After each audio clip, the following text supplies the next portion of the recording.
Hey guys, Zach here. Got another Marfione custom knife I wanted to share with you guys today.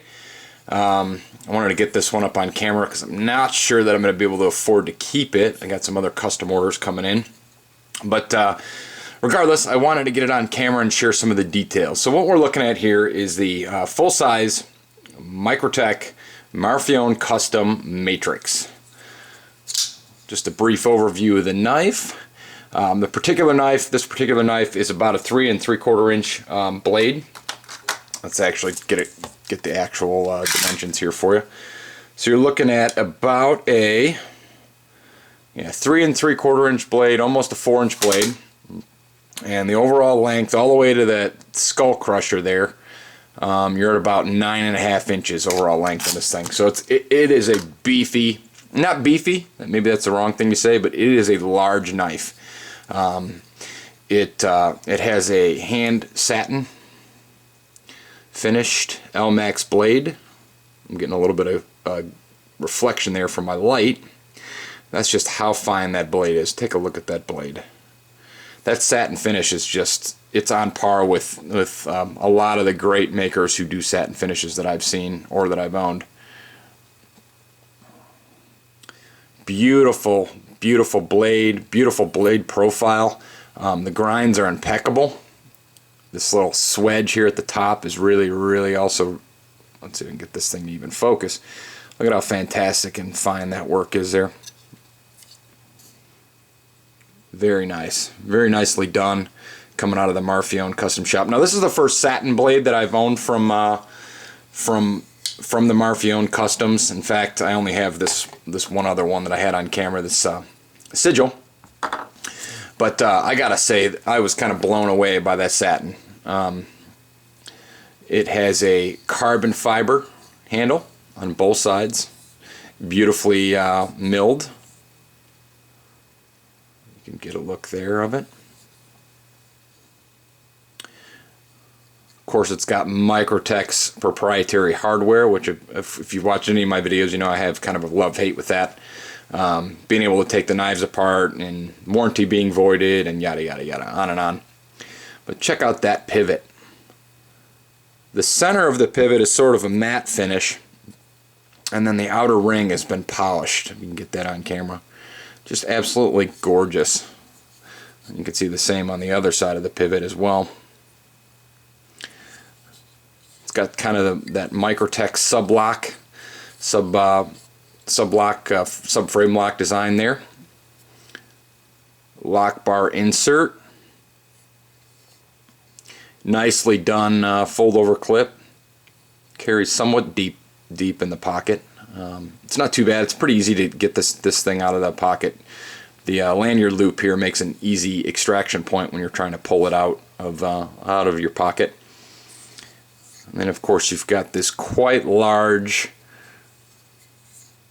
breaker or skull crusher here on the end, and you could see that the center is anodized blue, and then the outer portions of it have been polished. Just really fantastic touches on this knife. I'm not one to really like a lot of blue on a knife, but this one I think it mixes it in subtly enough that it's actually quite nice. You can see all of the rest of the hardware is this anodized blue as well. Just gorgeous knife.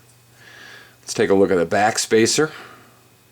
Of course, Microtech's been doing these fancy back spacers now, even on their production knives, for a number of years. Gorgeous knife. Flipping action is decent. It doesn't have a very strong detent. However, it does actually flip. It does actually flip open quite nicely. It's almost night and day difference from the sigil. The detent on the sigil is quite stiff in comparison.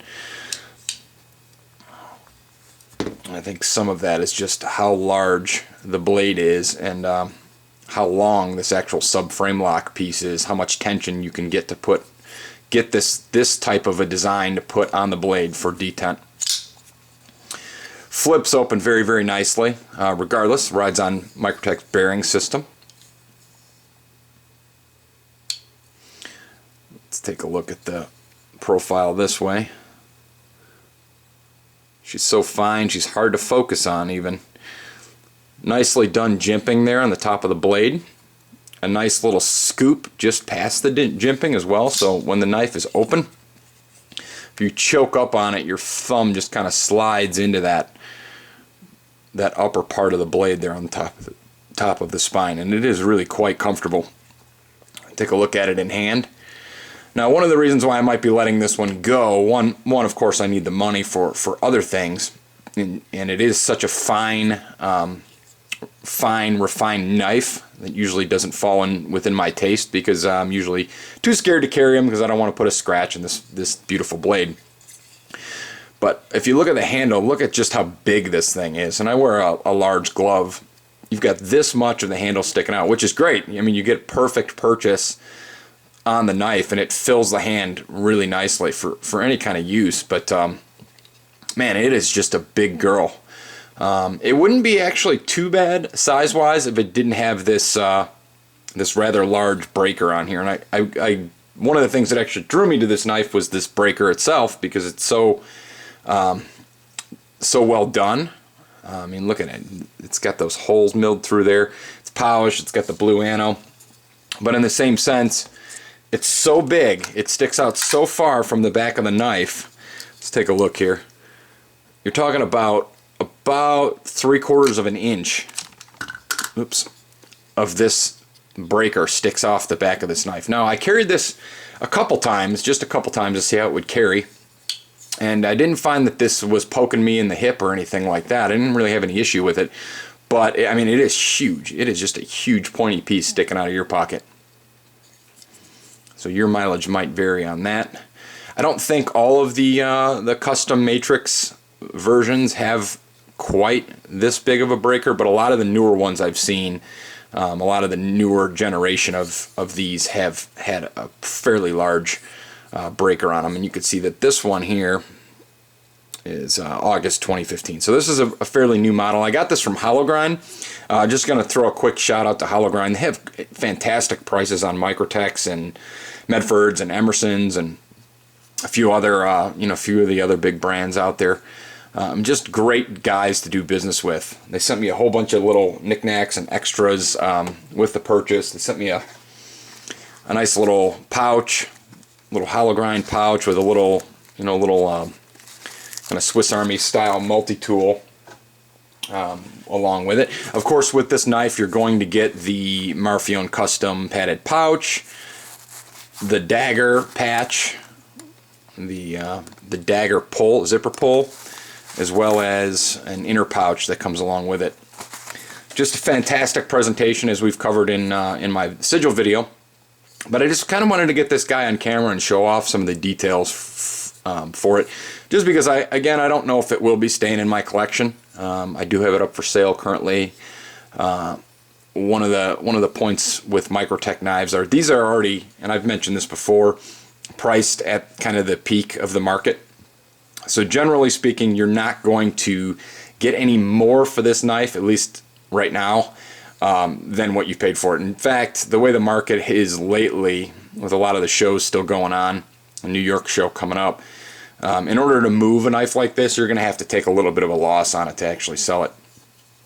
So that's something to consider when you're getting into these knives. Now, if you plan on keeping this model for a number of years, to the point when maybe Microtech and Marfione and Anthony aren't making these anymore, then I'm sure the value of these would go up. But in the current market, there's just quite a few that are out there and available. So in order to move them, like I said, you're going to have to take a little bit of a loss. Now let's take a look at the centering.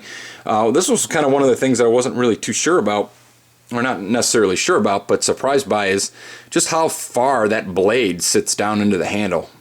I mean, I don't even know if I'll be able to get it the way the lighting is here, but the tip of the blade, yeah, it's not even going to show up.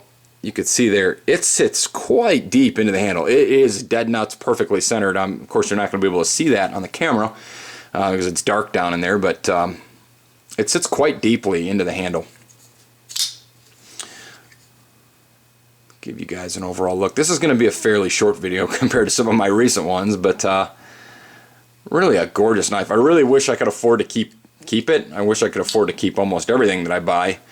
But alas, you know, custom orders, they sometimes creep up and pop in, and you need to have extra cash before Christmas, and something's got to go. Take a look there here at some more details. There's your blade stop. Come on, camera. You can see the blade stop too is also nicely milled. So many little details on these Marfione customs. I mean, nothing is left untouched. You know, everything. Probably the most basic thing on this knife is the clip itself. And it isn't actually a very well done clip compared to, let's say, the clip on the sigil, which I don't really care for too much. This one gives you good retention. It rides in the pocket very nicely. It just really is the most basic thing on the knife. Everything else has been touched or polished or milled in some special way. Take a look there at the blade stop.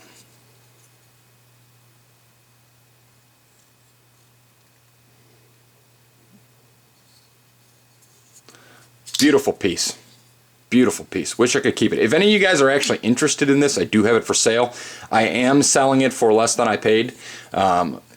If you're aware of these Marfione customs, though, you already know that these are not cheap. So if you're going to contact me about purchasing it, be sure you know about what these go for already. No lowball offers, no trades, all that. Gorgeous, gorgeous knife. The lock is easy to get to, easy to disengage. Everything about it is dead nuts perfect. But you know, alas, I can't keep them all, and this isn't one that I really see myself carrying because it is so special. So I'll kind of cut it off there. I will throw in this one. No, we won't cause any controversy with the 777. However, having owned both of these knives now, I could see where that controversy came from in real time. But with that being said, I will cut it off. My camera's getting ready to die. Hope you guys have a good one. Hope to get a couple more knives on for you before Christmas time. Talk to you later.